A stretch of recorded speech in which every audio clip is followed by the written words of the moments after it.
Well, here we are. I'm Tom Osman, and this is Whatever Comes Next, the podcast where I explore the world of underground and independent music making. And on today's episode, I am talking with Dave Ramirez, guitarist and vocalist for New York indie rock group Hypnolovewheel, who had an extremely prolific but under the radar career in the late 80s and early 90s, putting out 5 albums in quick succession. I think 5 albums in 6 years before the band sort of drifted apart. But for the sad death of drummer Peter Walsh in 2021, the remaining members are still close, not geographically, but close enough that there are rumblings of maybe a show or two coming later on this year.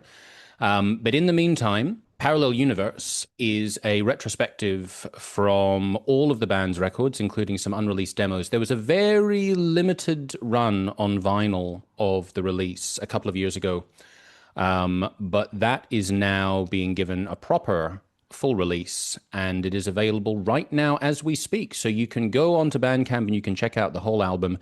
You can also still get vinyl copies. I believe Dave said that there would perhaps be more physical copies in the future. I forget, but you can find out all about that in this discussion as we basically run through the whole story of Hypnolovewheel from the origins of the band to their very last releases together, with some discussion of what's happening right now and various different other projects. We talk about Steve Albini, we talk about Jesus Lizard, we talk about Yola Tengo, we talk about, who else did we talk about? There was someone else cool that we talked about. We talk about some cool people. And yeah, basically everything to do with the band all the way through their very interesting history. And I'm going to leave it up to Dave to tell you all about it. You can follow me at Tom Osman Sounds. You can go to my website, tomosmansounds.com, for my music, which is on Ampwall and Bandcamp. I will play a little clip from one of the songs from Parallel Universe in just a moment. Beyond that, there is nothing else to be said, but Dave Ramirez of Hypnolovewheel, take it away. Who made you watch when all of your friends turn to sand? Look away when she's salted. I'm terrible with American geography. Where are you? Well, right now I'm in North Carolina. So I'm Southeast U.S. In a small town called Saxbahaw, which is I live in a converted textile mill that goes back to the 1800s, and it's a great place to be. It's kind of central North Carolina, and the other two members are pretty much spread out. Steve's in the Northwest. He's up near Portland, Oregon, in the country in Washington State, and then Dan is in Hoboken, New Jersey, which is right across the river from New York City. So we're spread out these days. And back in the day, or back in the days when Hypnolovewheel were active, were you all in the same area?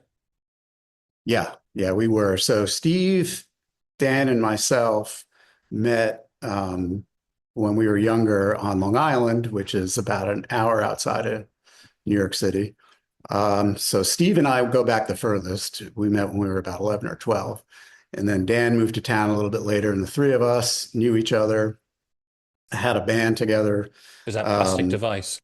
That was Plastic Device, yeah. And that was the three of us, and Chris Zifos, who later went on to be in King Missile, and then a friend of ours, Michael Morgione, on guitar, and then later Dave Wise on guitar. But the three of us had this band, and we went off to college, and Dan went to college in New York City at New York University, and that's where we met up with Peter. So Steve and I had moved into New York City. So the four of us were all living in the city when we met. And this would have been about 1986. So we were always together the whole time of the band. And what was the kind of style? How would you describe Plastic Device? Oh, Plastic Device? We started out, I guess at the very beginning, we were like heavily influenced by like the first Devo album, but also things like the Dead Kennedys, and so like we Steve and I got this compilation album called Let Them Eat Jelly Beans, and it had all these, it had like Black Flag, and we heard the Bad Brains, and we were just like so blown away that bands could play that fast. So I think like when we started out, Plastic Device was all about like trying to be fast in our own kind of weird, nerdy, artsy way. By the end of the few years we were together, we were more into like psychedelic garage stuff. We're kind of like more into things like the Move. So yeah, that we definitely as young kids were equally influenced by like punk rock and weird music, but as time went on, we really got heavy into the psychedelic 60s garage stuff. Yeah. So you mentioned Peter Walsh coming in for when you turned into Hypnolovewheel. So Mm. what do you remember about the process of finding a drummer? Because I think you had like a wish list of drummers that you kind of wanted someone to emulate, right? Steve came up with this like insane flyer that was so great. Looking back on it, like whoever would have replied to this thing had to have been like the right person. So Steve said, so the flyer said drummers wanted, first of all, which I thought was funny. And it had, as I'm trying to remember the list, it was like Mo Tucker, um, Charlie Watts, Multi from the Barbarians. God, I don't remember, but it was this like really weird list of like one of the chipmunks from like Alvin and the Chipmunks. Uh, Yeah, I think Mickey I've got Dolenz for yeah, sure. exactly. I've got a list here. Mo Tucker, Charles Partridge, Mickey Dolenz, Multi.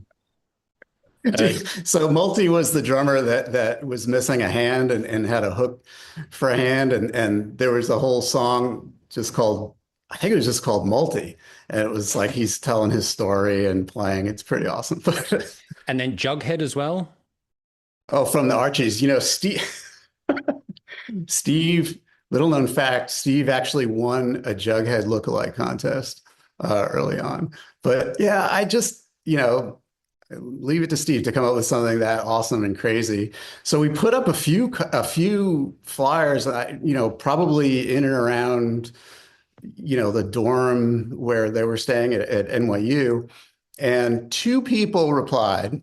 This one guy who was just completely clueless and, was a real kind of pro drummer guy.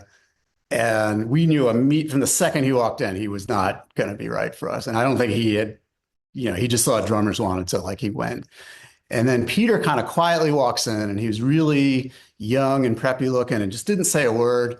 And I think the drummer was this other guy was like really hyping himself up and said he had a name for the band. It was going to be called the Rhythm Method. And we were kind of standing there, like not really knowing what to do. And after about a minute of awkward silence, Peter just looks up and he's like, "Is that some kind of sex thing?" And the other guy was like, "Later for you." He walked out, and we were like, "This guy's hilarious. Like he's our guy." And I think we actually rehearsed that first day we met. And true to form with, the Mo Tucker thing, I think Peter played on trash cans. So we were in the basement of the dorm in like a laundry room where we used to rehearse. And that was how we hooked up with Peter. And he was immediately our guy and was like really very much on our weird wavelength. And it's in terms of the releases. So your first album, Turn, Turn, Burn, came out in 1988, and the last album, Altered States, in 1993. It seems like you had quite a consistent momentum going all the way through that. Like, how long did you have to sort of work things out? I mean, I guess obviously three of you had already been playing together, but how quickly did the songs come together for the first album? Everything came together really quickly. And actually before the first album, we put out a four song, 7-inch EP on our own. The way we wrote songs, it was always very democratic from the very beginning, where we kind of split the songwriting, but the four of us would come in with just a basic song idea, and we would thrash things around until it turned into a Hypnolovewheel song. And it's funny looking back on it, it was just like constantly coming up with songs, constantly recording them, constantly releasing them.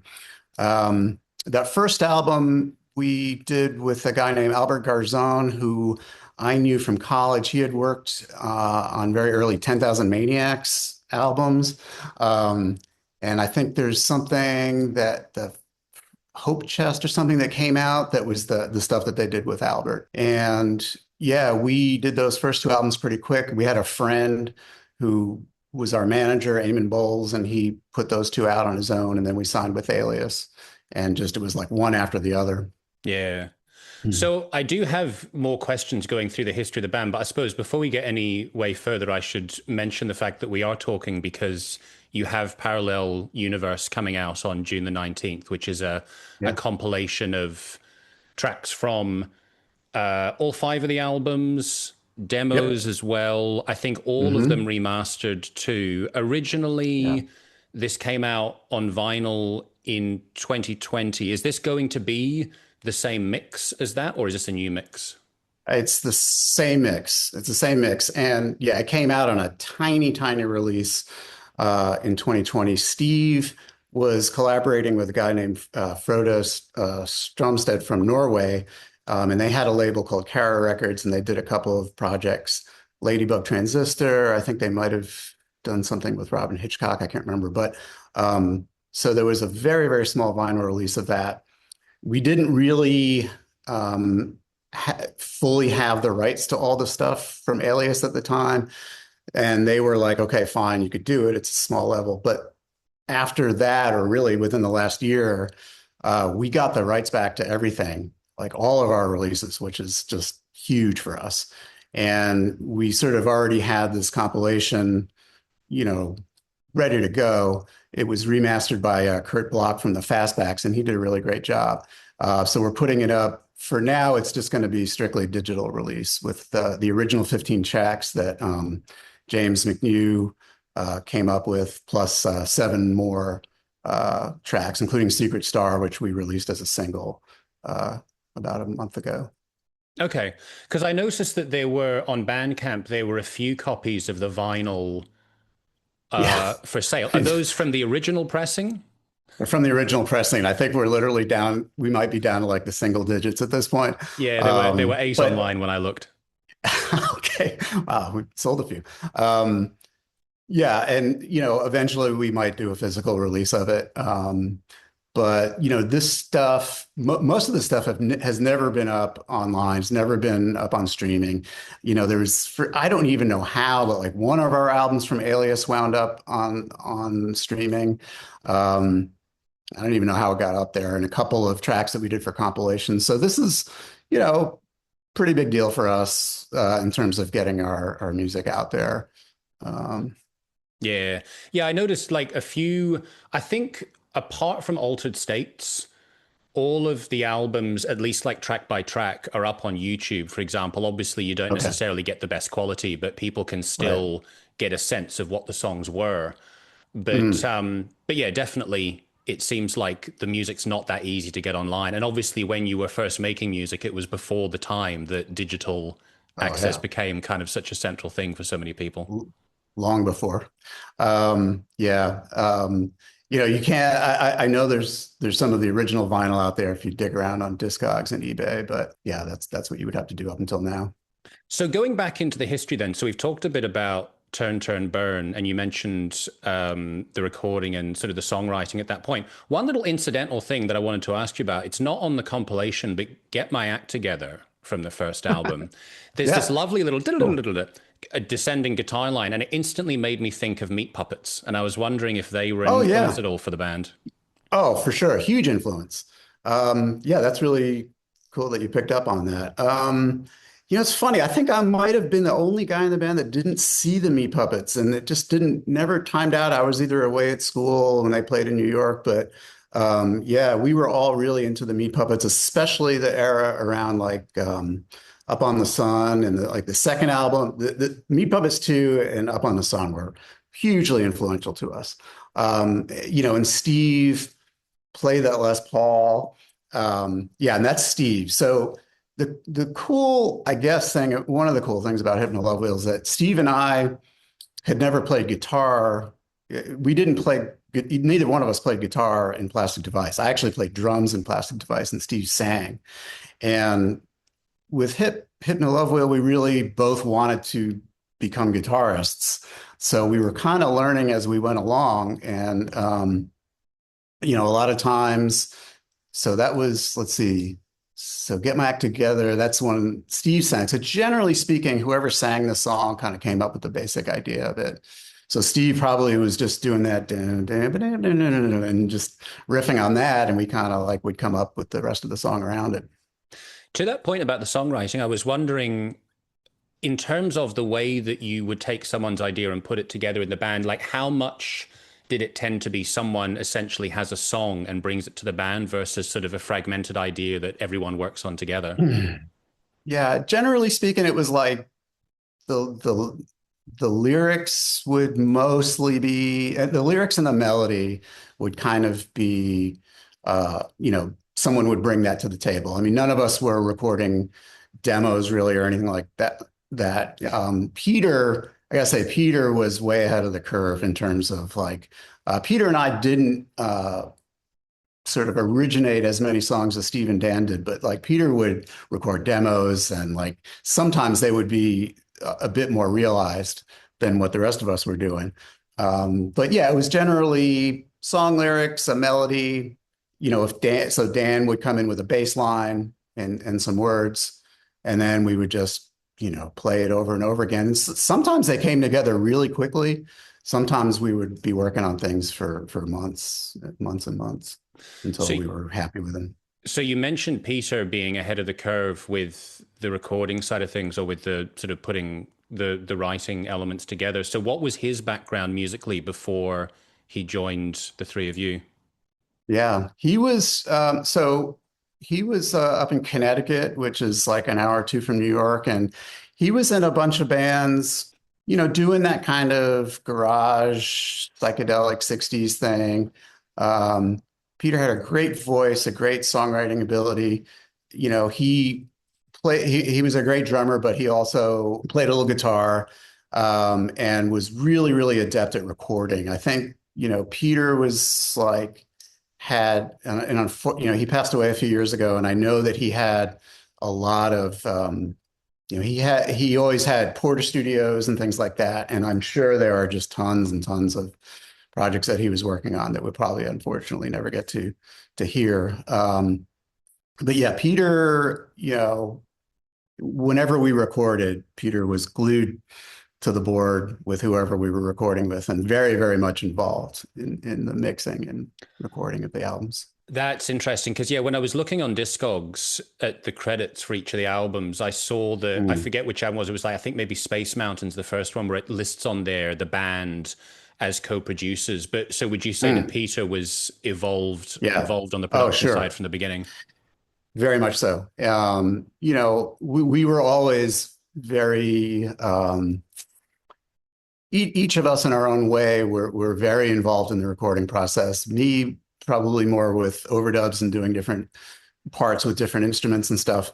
But yeah, Peter was always, who was the last man standing with whoever we were working with. And if it was a long mixing session, I'd probably be the first one to check out, but Peter would be there, till the very end. And yeah, I think the ones that we did with Lou, I think we always shared production credit with him, if I'm not mistaken. I can't really remember, but and Lou Giordano is just an amazing engineer. So he's a very hands-on type of producer. And this was all pre-digital, Pro Tools, anything like that. It was just everything was done on 2-inch tape and mixed down in real time. Yeah. Just one last question on the first album. So what do you remember about the reception when that came out, and what was kind of the next phase for the band? Did you tour it a fair bit? So Turn Burn. Yeah, I mean, we were thrilled. We got a couple of somewhat high profile reviews, one for Spin magazine, which was pretty happening at that point. I think we got a mention in the New York Times. So yeah, we started throwing together some tours on our own, which were always an interesting journey. I think our first ever tour was in January.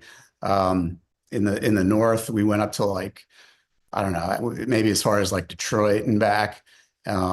and just driving in the freezing cold, playing with whoever we could get connected with. I think we did, and we played, it's funny. I think we played with like our bio maybe mentions the Flesh Tones. I think one of those shows was with the Flesh Tones. We played with Scrawl, who was a really terrific band from the 80s and early 90s.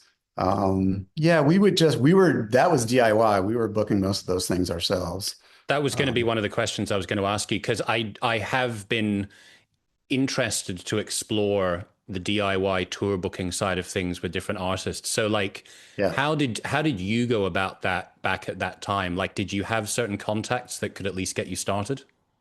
Yeah, we would just, I get, God, I'm trying to remember. Like people would just sort of pass around lists of contacts. I used to work temp office jobs, and would be I'd get calls like, Dave, there's some guy from, I don't know, Ohio talking about like a show or something. It was just like so piecemeal. But I guess we did hook up with a small booking agent, which was really just, people doing it on their own. I guess sort of early on. I mean, I don't know. I honestly don't know how a lot of those shows came together. I mean, I do, I remember being at work and it was like Wednesday at 2 o'clock, you had to call to try to get a show booked at Maxwell. So I'd be out on a payphone, feeding change into it, trying to get this guy on the phone. It was crazy back then. It really was. I don't know how we ever got anything done. It did get better after probably on maybe the second album, we started working with booking agents. And as time went on, that was less and less our responsibility. But Yeah. yeah, On the topic of the second album, then, Candy Mantra. So this was also with Albert Garzon. Garzon, yeah. Garzon, same studio, was it? Mhm. Yeah. So the studio was run by a guy named Scott Hull. So just to back up a little bit, I met Albert at college, and the college that we went to was up in Fredonia, New York, near Buffalo. They had this really solid sound recording program. And Albert was in that program as well as Scott Hull. I think probably one of the most familiar people that went through that was Dave Fridman, who did a lot of work with like the Flaming Lips and stuff. But Scott had a studio at his mom's house, and Scott went on to be I think he probably still is, a really, really highly regarded mastering engineer. I think he worked for Masterdisc. So Albert and Scott, it was a fairly DIY kind of studio in a garage in his mom's house north of New York City, 8-track, maybe 16-track. And we recorded the first two albums there pretty quickly. Usually I feel like we would drive up there and, bring our sleeping bags and just kind of camp out for 3 or 4 days and do the whole thing. So it wasn't until we hooked up with Alias where we were able to spend a little bit more time on our albums. And I'm curious to know, between those first two albums, because listening to them, to me, I don't know whether there's a bit of I would say there's an evolution in sound. It's a bit kind of tighter, maybe a bit heavier in sound. I don't know whether that's just a matter of you guys having been playing together and getting more used to each other, or if you sort of went into the studio with some different ideas about how you wanted the second album to sound versus the first one. I think it was really pretty much all of our albums, actually. We played all those songs live all the time. And I don't think we ever really did much in the way of anything other than just kind of playing the songs as we had been playing them live. We certainly never had the time or budget to experiment too much in the studio. For as sort of like pop a band as we were also a pretty loud band. So I think it was just, we were just constantly writing, rehearsing, playing in and around New York and stuff. And we would literally just go into the studio and just bash them out exactly how we were doing them at the time. So it really wasn't conscious, but I guess, yeah, I think to your point, I think by the second album, we were probably just a lot tighter because we had been playing longer, a few years at that Yeah. point. So you've already alluded to Alias Records. How Mhm. did it come about that you signed with them for the third album? Yeah, so our friend Eamon, who put out the first two albums on his own Fabian, that was his label. He helped get us connected with them. He was essentially our manager, and I think it was just uh, probably just him reaching out to people. I guess they approached us. I can't, yeah, I wasn't super involved in any of that, but I feel like there were a couple of labels at that point that we were thinking about, going with. And they probably at that point offered us the best deal. They had, we had never seen like recording budgets or anything like that. They helped us buy a van. They were based, so we were in New York, and they were based in. They had offices in San Francisco and Los Angeles. So the opportunity for us to be able to go out there and do stuff. We recorded one of our albums out in San Francisco. It was just pretty exciting for us. And they signed Tengo for a while, a band that we were friends with. And I feel like I don't think they had the greatest experience with Alias, and I feel like we kind of hyped it. I feel like there's a little anecdote in one of the books on Yola Tango where Steve was on the phone with Ira going like, you got to sign with these guys, like they're putting us up in Los Angeles and they're offering us all this money. And I guess we were pretty young and naive at this point, but they were great people, and they really loved the band. So it worked out really well for us being on Alias. So uh, one of the things, there's various sort of music business stuff that I'm interested in exploring with people, the rather unglamorous practical things that go on behind the scenes. So from that point of view of signing with the label, and you said how they helped you buy a van, what do you remember about the financial situation? Like, I presume that if the label were helping you with things like a van, that was essentially they were loaning you the money and then you were going to be paying that back from sales, that kind of thing. Precisely. Yeah, I mean, we never, for us, being on a more high profile label just simply meant not having to put up the money for recording the albums out of our own pocket. Yeah, being able to buy a van. I think we were able to buy Peter a better drum kit. But it wasn't ever any like money in our pocket. We all still always, had our day jobs. And, like I said, we would try to get these like temp office jobs that would allow us to leave for a couple of weeks at a time, sometimes a couple of months at a time. And that was always hard to swing. We had very patient girlfriends and wives. Um, uh, yeah,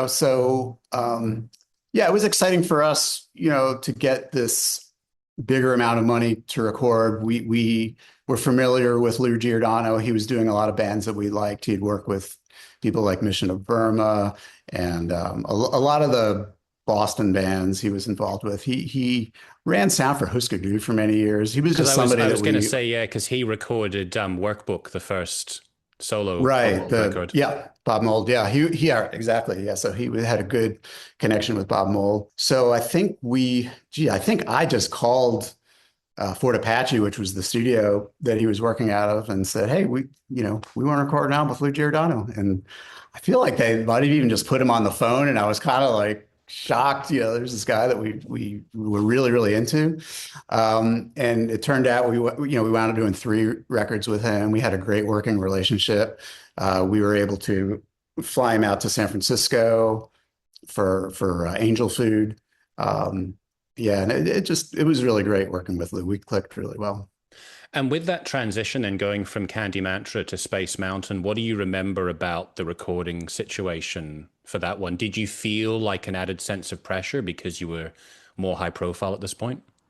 Yeah, a little bit. Yeah, we were starting to be able to make videos, and at that point, it was like trying to get your video on 120 minutes on MTV. It was the thing back then. Yeah, college. We started paying closer attention to like how are we doing on the college radio charts and things like that. So there was pressure, I suppose, but it was also very exciting for us. Um, we were able to get some higher profile gigs around New York. They helped us get that. We did a tour opening for Kitchens of Distinction. I think which was turned out to be a really great experience, and they were great guys. And musically, I think it worked on some levels, on a lot of levels. So I think that was all around the time of Space Mountain, if I'm not mistaken. It Talking was when those about, things started happening. yeah, talking about bands that you toured with or that you played with or that you crossed paths with, various things were mentioned in the press release, but I wanted to bring up bong water Oh because yeah, I yeah. I for a different podcast I was interviewing Paul Leary from Butthole Surfers Oh, cool. recently, and they did Yeah. stuff with Kramer for a while, Kramer was both in the Butthole both Surfers. being in Yeah. the band, yeah, and recording with them as well. Yeah. And I have a funny history with Bongwater because I got given that CD when I turned 18 by a girl that I worked with. Such a random thing to get given. Nice. So Yeah. the power of Pussy by Bongwater is always stuck in my head. So I have this continual fascination with Kramer and with Bongwater. So Oh yeah. what was your history with them? Yeah. So I guess our connection with a lot of that was our friend Dave Rick, who was the guitarist in Bongwater. So Dave was one of the first guys, also from Long Island, that we met who didn't grow up in our town. I think Chris Zifos introduced us to him, and he had a band called Phantom Tollbooth, which were just unbelievably great. They did a few albums on Homestead, just a really, really intense, loud, complicated band. And so we became friends with Dave Rick. I'm trying to remember how he got involved with Kramer. I don't remember, but he was like, oh my God, I'm going. So Bongwater had released their first EP, Shimmy Disc. The Kramer's label started out with this big compilation, the 20th anniversary of the Summer of Love. It was like 1987. And Shimmy Disc immediately became like a hugely influential label to us and a lot of our friends in New York. And Kramer had the studio, Noise New York. So it was just like he was just like a really important guy. Shimmy Disc was a really important label. And Dave was like, hey, they asked me to tour. I think the first thing he did with them was a tour in Europe. And he's like, it's like I'm in Shockabilly, which was Kramer's band before Butthole Surfers with Eugene Chadbourne. Anyway, yeah, so Dave very quickly got involved in the whole Shimmy Disc world, and that's how Chris and myself got involved with King Missile for a while. They did their first couple albums on Shimmy Disc. So I think, yeah, it was fun with Bongwater. Ann Magnuson was their singer, didn't always play live with them. In fact, I feel like I saw them more times without Ann than with Ann, which seems kind of weird, but they were always just really great shows with Kramer. I mean, I don't know if you've ever seen Kramer play. He plays like a Hofner Beetle bass with no strap. That was like his thing. Like he didn't use a strap. So it was just like, he's always just kind of juggling this, out of control, fuzzed out Beetle bass. It was always just like really, really fun to see him play and to see them play. And Dave Rick is just an amazing guitarist and great friend of ours. Oh, that's very cool.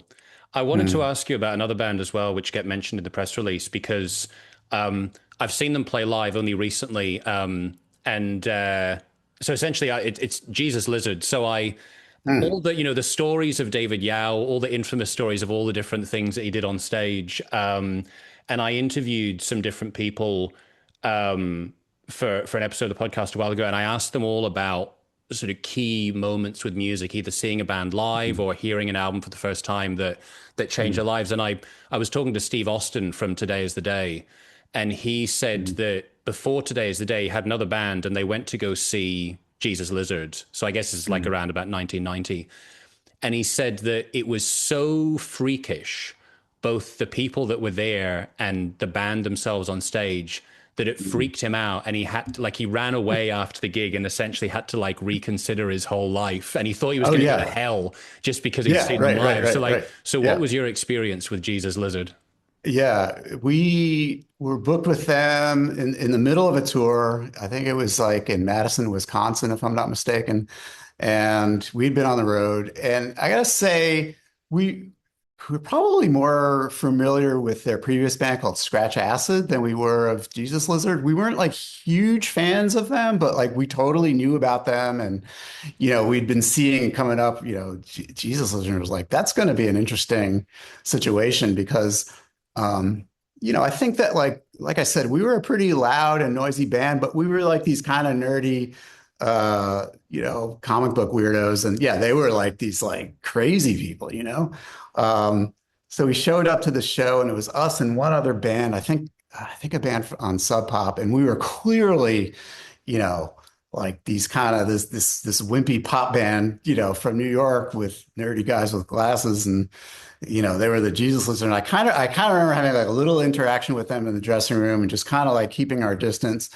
And we were, yeah, not sure how things were going to go, but like in that kind of situation, I think it was funny, like one of our specialties was just like just being whoever we would needed to be in that moment and still be ourselves. I think we had a lot of different angles, the band. We had some real poppy stuff. We had some really noisy stuff. So we just like we just went all out and just said, okay, we're going to like, we're going to show these guys what's up. So we played a really aggressive set and we went over really well. I think the people in the audience, over the course of the set really were into it, didn't know what to make of us when we first went on. And the thing that was really cool about that for us, I think, was that Steve Albini was there running sound for Jesus Lizard. And of course, we were all like, in awe of the world famous or infamous Steve Albini. And at the end of the show, he kind of quietly walked up to the stage and was checking out our guitar pedals, like didn't talk to us or anything, but was like eyeing our fuzz boxes and delays and stuff. And I was like, okay, all right. He cared enough to like want to know how we were doing what we were doing. So Yeah, I that's feel cool. like that worked out a lot better than it could have. Yeah. Yeah, definitely. As you say, famous or infamous. I know that particularly back in the day, he had a reputation for being pretty prickly or being kind of judgmental Right. towards people if you didn't like them. Right. I was going to say one of the other Jesus Lizard adjacent bands was a band that Albini was in that nobody even wants to say their name because it's such an atrocious name. And I saw them play. This was, I guess, post Big Black and pre Because they also had Jesus David Lizard. Sims in them, right, as well. Right. So it was sort of like, at the time it was kind of like Scratch Acid with Steve Albini. And they were great. They were really great. And, yeah, I never, it's funny. I never met Steve Albini. Always, I literally read all, when he was at his most abrasive, shocking edgelord, whatever you want to call it. I was always kind of confused by it. I'm like, I don't really understand this guy. But as time went on, he certainly seemed to really want to go out of his way to not be that person later in life. So, I definitely respect that. And yeah, he was certainly really dedicated to his craft in terms of being like an engineer. Yeah. Yeah. I mean, like if you look through the credits of all the different bands that he worked with, it was crazy. Right. Like he never stopped being so prolific. Yeah. And at the time, he was this kind of like crazy, unapproachable guy. It seemed like super, super opinionated. He used to write for fanzines and like he would just shred people that he didn't like. But at the same time, as time went on, he was a guy that would record any band and wouldn't pass judgment on them. And he went so far out of his way, not, he's like, I don't care what your band is like. You're paying me for a service and I'm going to do the best I can. So yeah, he was definitely an interesting, maybe a complicated guy, but he did see Hypnolovewheel and he liked us enough to want to look at our guitar pedals. That's good. I like the silent endorsement from Steve Albini. Exactly. So in terms then of that period of Space Mountain, Angel Food, and Altered States, so they all came in relatively quick succession. Yeah. When you think about that time as a whole, what do you sort of remember in terms of where it felt like the band were going, and were there any particular Yeah. sort of highlights during that period? Yeah, it's interesting. Dan recently was being interviewed by somebody, and he said, I wish we had had a little more time to work on songs before Altered States, and because we had come up with some really good ones immediately after, and I hadn't really thought about it, but it made me just look back at like how fast and furious those three albums came out, and I think we were just like, we were given this opportunity. We were really wanting to break through to as many people as we could. And, there was almost this like sense of desperation where we had to just like keep recording, keep touring, keep putting ourselves out there, keep doing all the stuff. And it was really awesome because we loved doing what we were doing. We were really just completely absorbed in it. But looking back, it does feel like a blur. Maybe it would have been nice if we had put an album out every year and a half or maybe every 2 years because it was like we blew through our three albums and we were done, and we kind of, you know, did the last album, we did a tour with the Posies, and it was sort of like, okay, now what? But it was equally exciting and maybe a little nerve-wracking with the pressure to succeed. Yeah. Um, Did you have a sense when you recorded Alter States or when you'd finished it that that was going to be your last album together? Interesting question. Not really. I don't think yet. We definitely maybe felt like there was some pressure, but I don't think we felt like it was the end. Excuse me. Um, Actually, I will say my first daughter was born. I think I found out during the recording session that my wife at the time was pregnant, like while we were like literally while we were in the studio recording. Um, and having kids certainly was a turning point where uh, we felt like if this was going to be our primary thing, we needed it to succeed. Um, So there was kind of like where the adult responsibilities come in, you go, if I'm going to dedicate this amount of time to it, it has to be a career. I have to be able to support myself with the music. yeah, sort of. And I mean, look, we have, the three of us, none of us do it full time. And Steve and Dan certainly release a lot more music than I do, but the three of us all still make music all the time. And it's something that we've always, you know, I feel like we were meant to do. So, most, very few, we have, I guess, like Yellow Tango would be like the one band that's friends of ours that did it full time and still do it full time. So, like most people just don't do it. And as long as you're still uh, working on things that make you happy, it's worth it. And I'm just like so excited that we're able to get this music back and get it out there and do things like this. It's pretty cool. Absolutely. Yeah, I think, to that point about always being active, but not necessarily having it as the career. I think when I was a kid and I'd see music videos or I'd listen to the radio, I'd watch the charts, whatever, I'd be like, oh, they're on TV, they're pop stars, they have a career. And as I've Right. got older, I've realized like, so many of the bands that I love, they're not making a living from the music. Definitely not. It's really hard. It's harder than ever. So uh, if I had to give advice to somebody young, I would say like, find a tolerable job that pays well enough and gives you the time to do what you want to do. And if things work out, great, but enjoy making music because there's nothing like it. We had such a great time doing it. Yeah.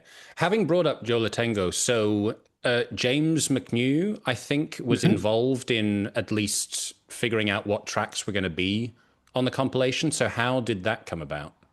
Yeah. So Yellow Tango are old friends of ours, and over the years, and we're big fans of each other's bands. I mean, we were Yellow Tango fans before we were friends with them. I feel like they actually we didn't realize that they were Hypnolovewheel fans before we met them, and we always had this mutual respect. They they covered Automatic Doom from one of their albums, Stuff the Pillow Song, that's Dan's band. Steve Hunking does their t-shirts every year for their Hanukkah shows. I played with James off and on with his side project Dump. So we've always been connected with them. And I feel, I can't remember exactly, but I feel like James was like,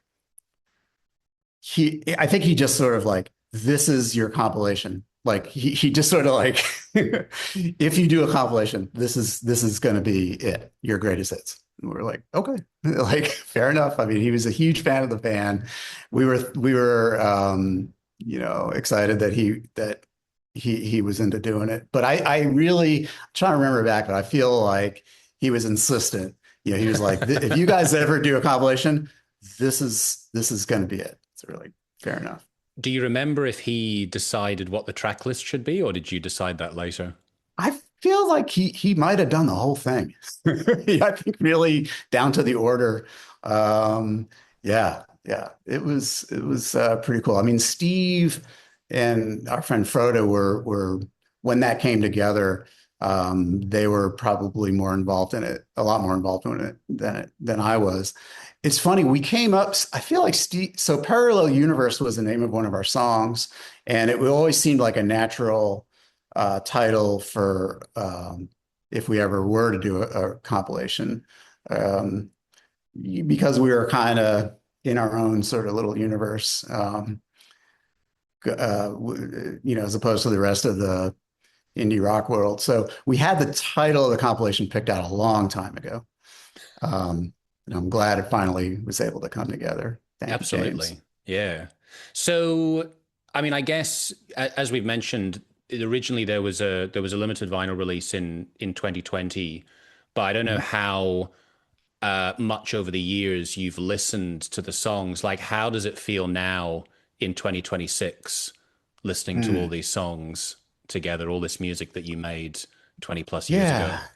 Yeah. Um, you know what? I gotta say it feels really good. When we got the rights back to everything, we've spent a lot of time listening to things, and we have a few friends of ours that have been talking to us about trying to reissue all of it and remix and or remaster it. So we spent a lot of time listening to things, and yeah, I gotta say it's like for the most part,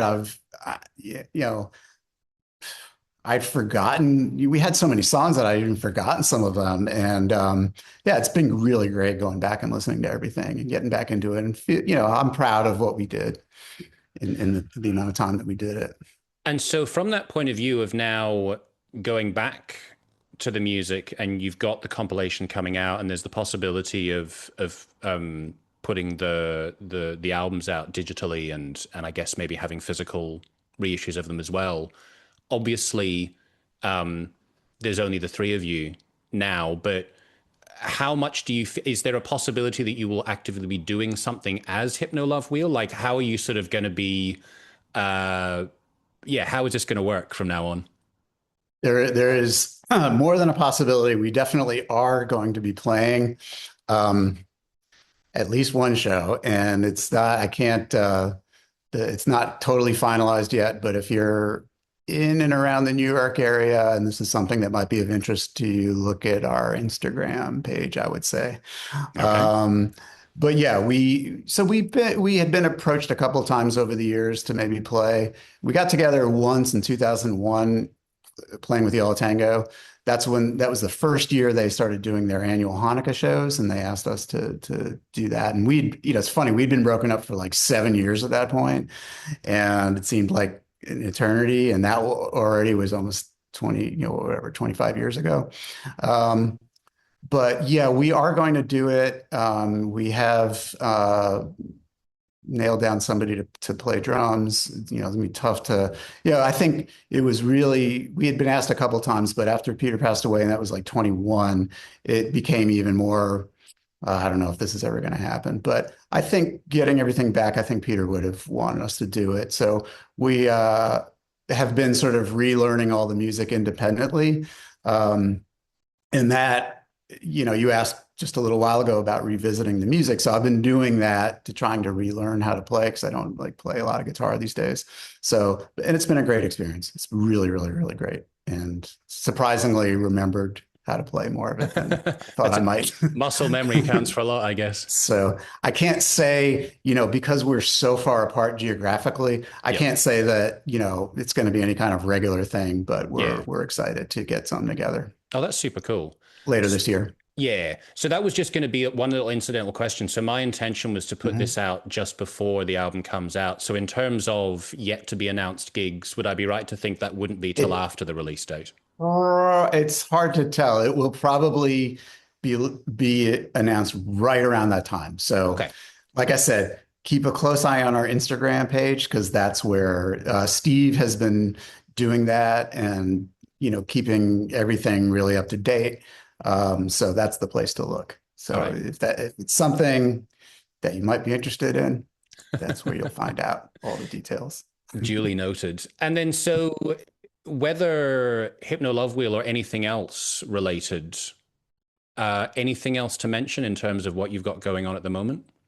Yeah, well, like I said, Steve, we all three of us make music and release music. Steve and Dan more frequently than myself, but the three of us all do. So Dan probably is the most active. He has a band called The Special Pillow, and they started, the first incarnation of that was Peter Walsh was playing drums and James McNew was playing bass, actually. And it was very soon after we stopped playing as Hypnolovewheel, they put out a 7-inch, and he's been, putting out album after album, and they pretty much limited to New York City area, but they still, release music. And then Steve records under the name Dewclaw, and he's put out 5 or 6 releases. The last one he got back together with Chris Zifos, who I mentioned was our friend from school, and he was in Plastic Device and played in King Missile. That one came out about a year ago. I do more electronic, experimental type music under the name High Tunnels. All three of us have stuff up on Bandcamp. I've done High Tunnels remixes for both Special Pillow and Dewclaw, which has been pretty awesome. So yeah, we're still out there doing things and having fun doing it. That is good to hear. Mm-hmm. Well, Dave, thank you so much for your time. It was a pleasure to go through some of your musical Tom. history with you. Yeah, my pleasure. Yeah, it's been great meeting you. Yeah, awesome. Likewise. All right. Well, I hope that when the live shows do materialize, that I hope you get a great reception. I hope you have a great time revisiting the songs. Me too. I think it's going to be a lot of fun. Yeah, we'll keep everybody posted. Excellent. All the best. Thanks.